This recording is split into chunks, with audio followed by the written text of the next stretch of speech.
Nice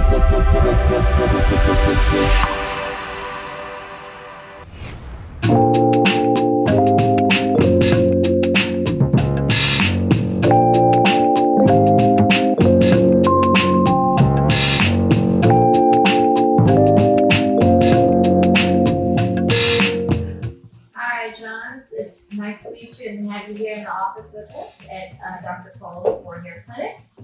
We're just going to do a brief little testimonial here about your experience, your hair restoration journey, and how you found Dr. Cole and how you found our services and treatments here thus far, okay? Okay. All right.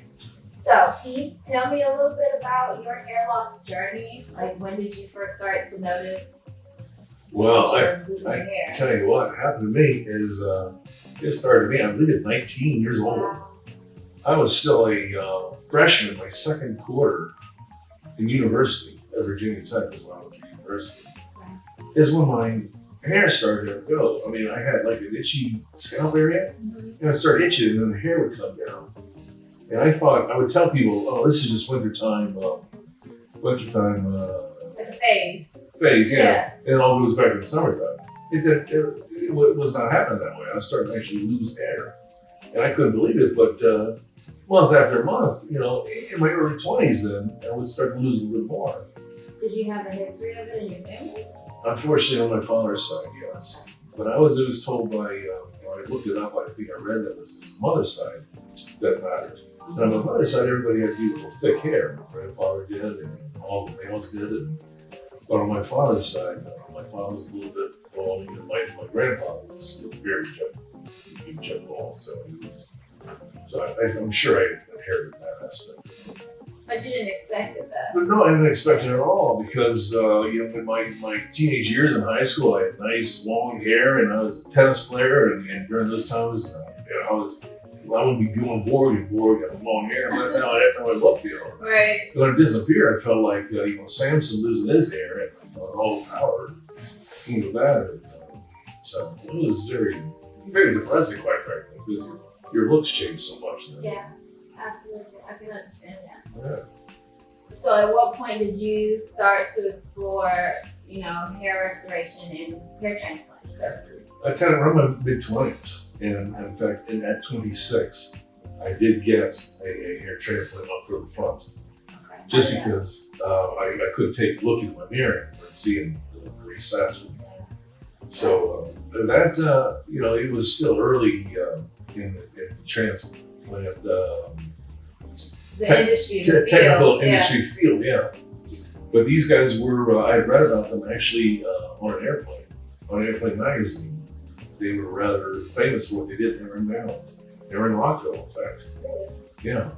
So I went to them, and they did the front of my head there. And you know, I was fine because when I looked in the mirror, I said, "Well, at least I have something there." But of course, all this was going away, but I couldn't see it. So you know, if I couldn't see it, I was fine with it. Okay. You know, I knew it was there because I could, you know, bang, feel something there. So, you know, time went on, and, you know, the front was staying, but the rest of it was gone. And so it was time to at least make some sort of effort to have some sort of decent look about me as I gained my age. So did you enjoyed how they made it, the front hairline? What type of procedure did they do? Yeah, they gave a front hairline, which was properly hiding. They were really thoughtful about it, you know, because I had read about how some guys went real low because they look real young, but that's not how people look. Right, you want it to be natural. I wanted to be natural as possible, and nobody ever said, "Hey, you know, nobody ever said that." And but it's funny. I did have I had a girlfriend who she never said anything about it, but she would feel along the back side when she would kiss me or hug me. And so I wondered if she was thinking about it. She never said anything. You never said anything. I never said anything about that. So it was funny though, but nobody ever commented about it. So. Well, good. So you would say you had your initial experience was a good experience. It was positive, yeah. Nobody said anything. I didn't feel like nobody it was noticeable or anything. It probably was, but you know, I didn't. Nobody said anything. I didn't care. So what were your goals in finding Dr. Cole this time around? Yeah, so years later now, I decided that I wanted to at least get a better look before I head into old age. Okay. And so I'm just on a crest of my old age. Right? And I have a young girlfriend, relatively. She's 15 years younger than I am. So, but she's fine with me. She loves me the way I am, But I want to look decent for her, I really do. So, so I looked into who was the best in the area in this field of hair transplant, and I knew nobody in Huntsville, Alabama was. So I looked in Atlanta, and there was two people that I guess you heard of Anderson, and Dr. Cole. And I studied both of them, and I thought that Dr. Cole was probably better because he was a bit more of a leader in the area in hair transplant. So how would you say your experience has been with the office, just in general, from the initial phone consultation up until this point? Well, I think it's been fantastic. You guys have treated me so well. I mean, you treat me well, and all the ladies here are so wonderful here. They do pamper you well as soon as you get here. Good. Glad to hear. And they're so kind and patient because I was an hour late today because of the traffic and my phone, my GPS not leading me well, turning to Spanish instead of English.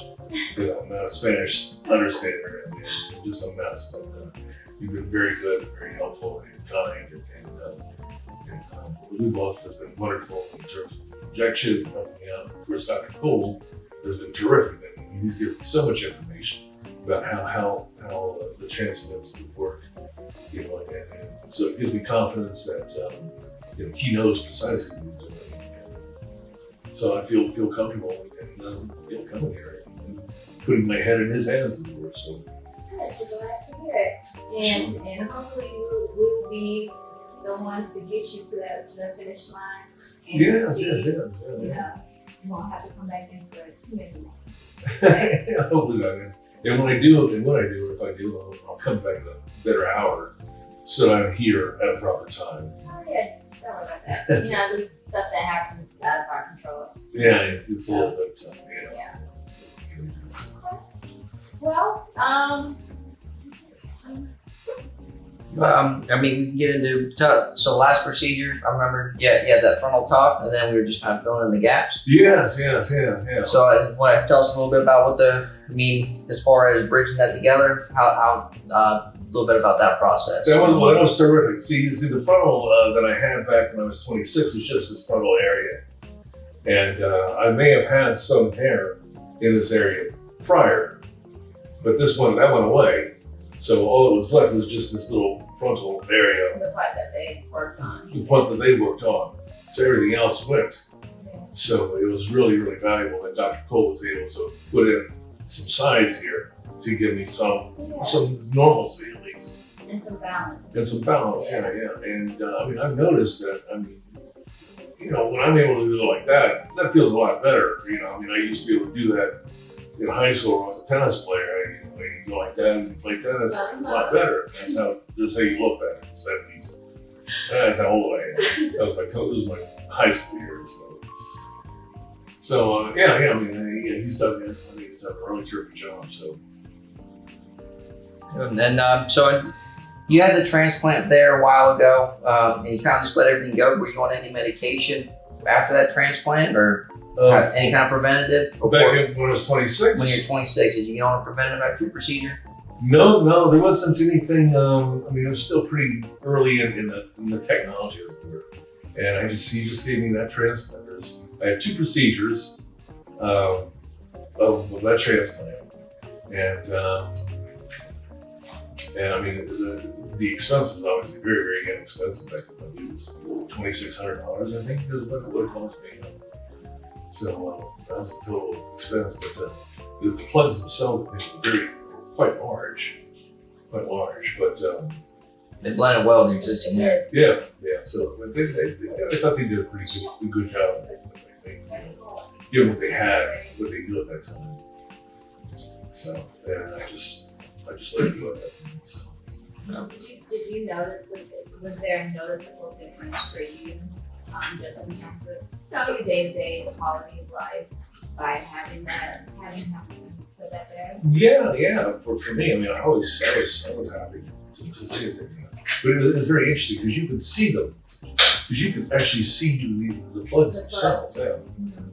And then one day they popped out, and there were sprouts and there were things. So I put on a hat because that was just it was too obvious. Yeah. But, they came in and everything was fine. Oh, you're having your CRP injection. Does it hurt at all? No, That's good. I just hear it. But I don't feel it because my dear Leopold has just done such a lovely job of preparing me. Thank you. We wound up with 1.2 million platelets. Is that good?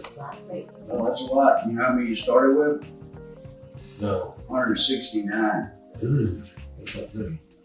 It's not high, it's not low. That's all right. It's on the lower side of the blood, Yeah. but it's not on the higher side of high. And you got to know how to make this stuff, and that way you wind up with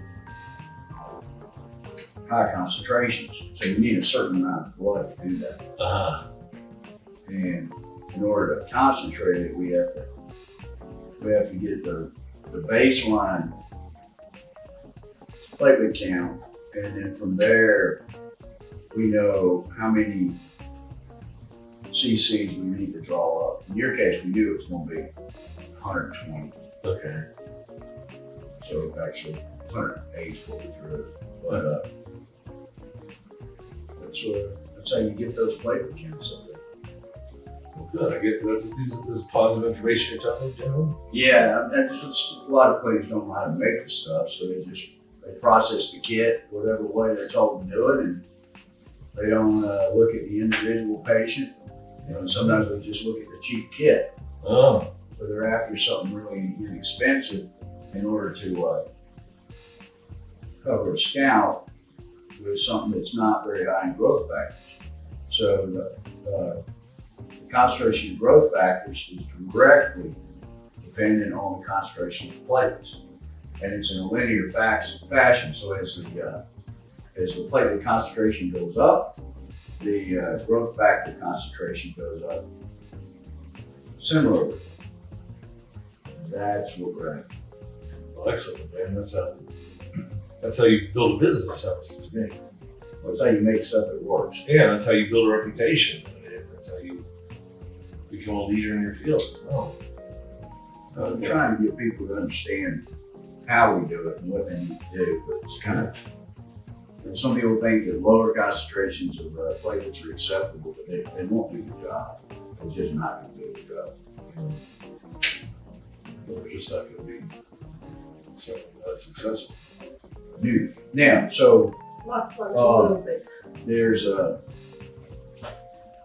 what you have to understand is that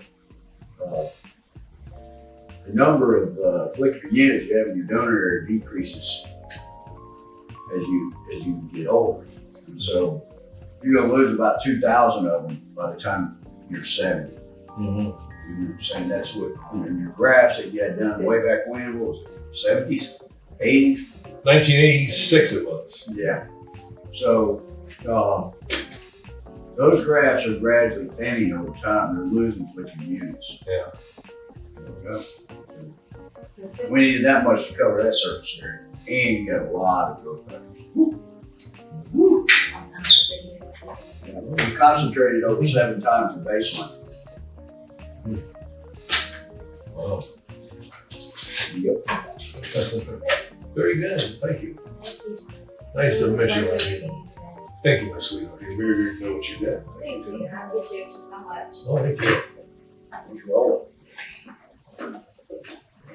it. What do you guys think? Nick, are you going into this business in some way, or are you just hoping you're doing it for free? I'm waiting for him to finish buying a clinic and just handing him a medical license. Oh, yeah. Handing you a medical license. They might be able to do that in Vietnam. Yeah, right there. In the old Vietnam. A lot of Vietnam is a little bit better now. Forhair is run by Dr. Cole with 30 years of FUE hair restoration experience, and we offer the most cutting-edge technology available.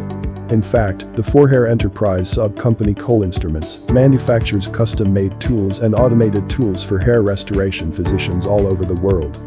Our quality, expertise, and skills are superior to other clinics. Our reputation and results are the best in the world. It's time to restore your hair. It's time to choose Forhair. We hope you enjoyed the video. Don't forget to hit the little bell button to get notifications of Forhair's video uploads. For online consultation, click on the link on the screen or in the video description.